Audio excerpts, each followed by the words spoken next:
Hello বন্ধুরা, নমস্কার। আশা করি আপনারা সবাই ভালো আছেন, সুস্থ আছেন এবং নিজ নিজ কর্মক্ষেত্রে কর্ম করে যাচ্ছেন। আমি যদিও অনেকদিন পর পর ভিডিও নিয়ে আসছি, কেননা কাজের চাপ প্লাস সাংসারিক চাপ বেশ কিছু পরিস্থিতি নিয়ে ব্যস্ততার ভেতরেই কাটছে। তো গত বেশ কয়েকটা মাস ধরেই আয়ারল্যান্ডে বিশেষ করে এবং ইউরোপের অন্যান্য কান্ট্রিতেও যে একটা বিশেষ একটা উদ্বিগ্নতা ছড়িয়ে পড়েছে মানুষের ভেতরে, সেটা হচ্ছে যে আমরা তো অভিবাসী হিসেবে আয়ারল্যান্ডে আছি প্রায় অনেকগুলো বছর ধরে, প্লাস গোটা ইউরোপের জীবন আমার 23 বছর হয়ে গেছে। তো এর ভেতরে আমার যে অভিজ্ঞতা যেটা আছে, অভিবাসন বিরোধী একটা ব্যাপার যেটা চলে আসছে, সেটা নিয়ে আপনাদের সামনে কিছুটা উপস্থিত হয়েছি।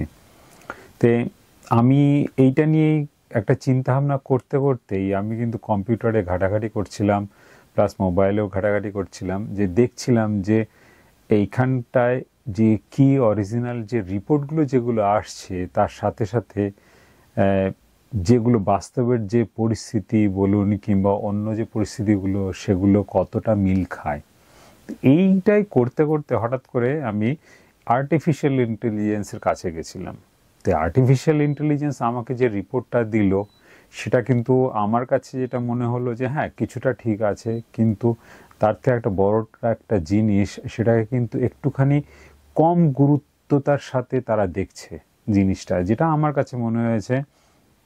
গত 23 বছর ধরে আমি বিদেশে আছি এবং সেই প্যারিস বলুন, তারপরে ফ্রান্স বলুন, আমি সুইজারল্যান্ডে গেছি, আর বেশ কিছুটা জায়গায় ঘোরাঘুরি করেছি, পর্তুগালে গেছি, লিসবনে, এখন বর্তমানে আয়ারল্যান্ডে আছি। এবং বর্তমানে কিন্তু আয়ারল্যান্ডে যে পরিমাণ অংশটা এই বিদেশি অভিবাসনের বিরুদ্ধে, তারা কিন্তু খুব খুব ক্ষিপ্ত। বড় বড় শহরগুলোতে তো রীতিমতো প্রত্যেক দিনই ঝামেলা হচ্ছে, যেমন ডাবলিন তেমন কর্ক। কিন্তু আমরা একটা ছোট শহরে থাকি, আমরা সেটার আঁচটা কিন্তু অনুভব করতে পারি না। কিন্তু কে জানে যে এরকমভাবে যে এখানেও যে এরকম একটা হবে না, সেটাই বা কে বলতে পারে। বলুন, দেখতে পাচ্ছি যেটা যে যে আর্টিফিশিয়াল ইন্টেলিজেন্সের কাছে যখন গেছিলাম, তখন কি দিয়েছে সেটা আপনাদেরকে একটুখানি দেখাই। আশা করি স্ক্রিনে সেটা দেখতে পারবেন। তখন আর্টিফিশিয়াল ইন্টেলিজেন্সের কাছে যখনই গেছিলাম, তখনই দেখলাম যে দেখুন, আমি জিজ্ঞাসা করেছিলাম যে why are European people against immigration in বাংলাতেই সার্চ করেছি, বাংলাতে যেটা আসছে সেটা আপনাদেরকে দেখুন। এর ভেতরে অনেক কিছু জিনিসপত্র তারা দিয়েছে, যেমন ইউরোপের অনেক মানুষ অভিবাসনের বিরুদ্ধে কেন, চাকরির ভয়, অর্থনৈতিক চাপ, সংস্কৃতি ও পরিচয়ের ভয়, নিরাপত্তা ও সন্ত্রাসবাদের আশঙ্কা, সেটাকে একটা ছোট্ট করে একটা দিয়েছে, রাজনৈতিক দলগুলোর প্রচার, সামাজিক সেবা ব্যবস্থা, এই সমস্ত ব্যাপার নিয়ে। যে এখানে একটা জিনিস তারা লিখেছে যে এখানে মনে রাখা গুরুত্বপূর্ণ যে ইউরোপিয়ান অভিবাসনের বিরুদ্ধে নয়, কিন্তু সব ইউরোপিয়ান। অনেকে অভিবাসনকে সমর্থন করেন, বিশ্বাস করেন এটি অর্থনীতি সমাজকে সমৃদ্ধ করে। তবে যেসব সমস্যার কারণে মানুষ উদ্বিগ্ন হন, সেগুলো সমাধান না করলে অভিবাসন বিরোধী মনোভাব বাড়তেই থাকবে। তো এই প্রসঙ্গে যে আমি যে জিনিসগুলো করতে যেটা চেয়েছিলাম, তার ভেতরে একটা আছে, ছোট্ট করে দিক আছে, নিরাপত্তা ও সন্ত্রাসবাদের আশঙ্কা। আমি এই জিনিসটাকে কিছুটা এলাবোরেট করতে চাই, আর বাদ বাকিগুলো যেগুলো আছে সেগুলোকে নিয়েও অবশ্যই কথাবার্তা বলার জায়গা আছে। এখানটায় বেশ কিছুটা জায়গায় দেখা যায়, যেমন গত পরশু দিনও একটা ঘটনা ঘটেছে ডাবলিনে, তার আগের সপ্তাহে ঘটেছে কর্কে। একটা অ্যাসাইলাম সিকার, যারা হয়তো ইথিওপিয়া থেকে এসছে কিংবা মধ্যপ্রাচ্যের দেশ থেকে যারা এসছে, যারা অরিজিনাল অ্যাসাইলাম সিকার না, অথচ তারা কিন্তু একটা সেক্সুয়ালি হ্যারাস করেছে বা যৌন নিগ্রহ করেছে একটা 10 বছরের একটা বালিকার সাথে, আইরিশ বালিকা। আপনি বলুন, এই যে জিনিসটা যেটা হয়, সেটা কিন্তু একটা ক্ষুদ্র একটা পার্সেন্টেজ, কিন্তু বর্তমানে যে অর্থনৈতিক পরিস্থিতিগুলো যেরকমভাবে চলছে, কিংবা আমাদের সামাজিক মাধ্যমগুলো বা সোশ্যাল মিডিয়াগুলো যেরকমভাবে চলছে, তাতে কিন্তু ক্ষুদ্র থেকে একটা ছোট জিনিসকে তেল থেকে তাল করতে বেশিক্ষণ সময় লাগে না। গত এপ্রিল মাসে ঠিক একই রকম একটা অসহিষ্ণুতার কারণের জন্য কিন্তু তালাক বলে একটা জায়গা আছে ডাবলিনের পাশেই, সেখানে কিন্তু একজন ইন্ডিয়ান কিন্তু খুব মারাত্মকভাবে জখম হয়েছিল, প্রায় চোখ হারাতে বসেছে, এবং আরও একটি বাচ্চা মেয়েকে খুব বাজেভাবে তাদেরকে ব্যবহার করা হয়েছে, এবং প্রথমজন তো ইন্ডিয়াতে চলে যাচ্ছে শুনেছি, আর দ্বিতীয় জনের পরিস্থিতির কথা এখনো জানি না, কারণ সে ফ্যামিলি নিয়ে থাকতো। এখানে কিন্তু প্রতি মুহূর্তে যে বড় বড় শহরগুলো যেগুলো আছে সেগুলোর কিছু অঞ্চলে রীতিমতো তাণ্ডব চলছে।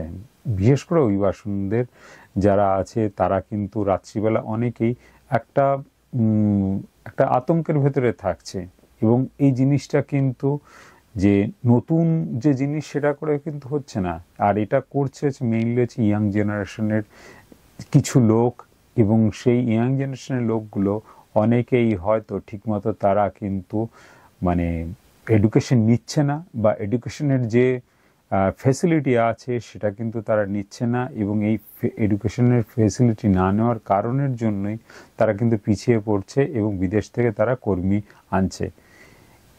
এদের যে বর্তমান যে অর্থনৈতিক যে কর্মকাণ্ড পরিচালনা করে রাখার জন্য বা চালু রাখার জন্য বিদেশ থেকে কিন্তু অসম্ভবভাবেই তাদেরকে কর্মী কিন্তু দরকার এখানে।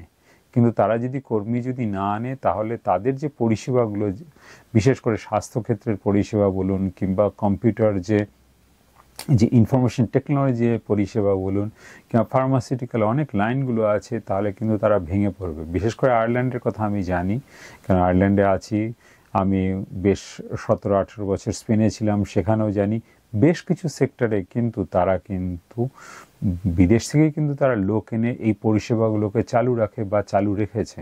আয়ারল্যান্ডে তো অবশ্যম্ভাবী, কারণ এখানে মেডিকেল সেক্টরে যে কোনো ভাবে আপনি যদি ঢোকেন তাহলে দেখবেন ইন্ডিয়ান, পাকিস্তানি অথবা নাইজেরিয়ান, তিউনিশিয়ান, তারা হয়তো ডাক্তার, নার্স, এরা হয়তো তারা সেই যে সার্ভিসটা যেটা আছে সেটা কিন্তু দিচ্ছে। কিন্তু এরা যদি না আসে তাহলে কিন্তু এই সেবাগুলো কিন্তু মুখ থুবড়ে পড়বে, কেননা তাদের কাছে সেই জনবলও নেই, প্লাস সেই স্কিল যে পাওয়ারটা, ম্যান পাওয়ারটা, সেটাও কিন্তু তাদের কাছে নেই। তাই এই যে 23 বছর ধরে আমার যে অভিজ্ঞতাটা যেটা আমরা দেখছি, সেই অভিজ্ঞতার ক্ষেত্রে নিরিখে একটা কথা বলতে পারি যে এখানে যে বিদেশি সংখ্যায় আছে, যে পরিমাণ সংখ্যায় আছে, তারাও কিন্তু বেশ কিছুটা অংশ, বিশেষ করে একটা ভিন্ন ধর্মীয় একটা ইচ্ছা আছে, তারা যখন এই সন্ত্রাসবাদের ঘটনাগুলো ঘটে কিংবা আদার্স যখন এই রকম ঘটনাগুলো ঘটে, তারা অনেক ক্ষেত্রেই দেখা যায় তারা কিন্তু নীরব থাকে, তারা কিন্তু একটা সোচ্চার হয় না প্রতিবাদে যে হ্যাঁ এই ঘটনাগুলো কিন্তু একটা বিচ্ছিন্ন ঘটনা। একই রকম ঘটনা কিন্তু যেমন ইউরোপিয়ান একজন লোক, সাদা চামড়ার লোক যেমন ঘটাতে পারে, তেমনি একজন বাদামি চামড়ার লোকও কিন্তু ঘটাতে পারে। কিন্তু আমাদের ক্ষেত্রে দেখা যাচ্ছে যে আমরা যারা বাদামি চামড়ার লোক বা আমরা যারা অভিবাসী হিসেবে এসছি এখানে, তারা কিন্তু সেই প্রতিবাদটা করছি না বা রাস্তায় নামছি না। ফলে আমাদের যে এই প্রতিবাদটা কিন্তু সোশ্যাল মিডিয়াতেও ছড়িয়ে পড়ছে না, বা যে সামাজিক যে গণমাধ্যম তাতেও কিন্তু ছড়িয়ে পড়ছে না। এই কারণের জন্যই কিন্তু তারা কিন্তু আরও বেশি ক্ষিপ্ত হয়ে উঠছে, তারা মনে করছে সবাই এটাকে সাপোর্ট করছে, কিন্তু আসলে ব্যাপারটা সত্যি না। যাই হোক, এই যে জিনিসটা যেগুলো আমি বললাম, আশা করি আপনাদের কিছু একটা আইডিয়া হয়েছে বা আইডিয়া হচ্ছে এইটার ব্যাপার নিয়ে। আমি এইটার ব্যাপারে আরও বিস্তারিত যদি কিছু জানতে চান তাহলে অবশ্যই জানাবো।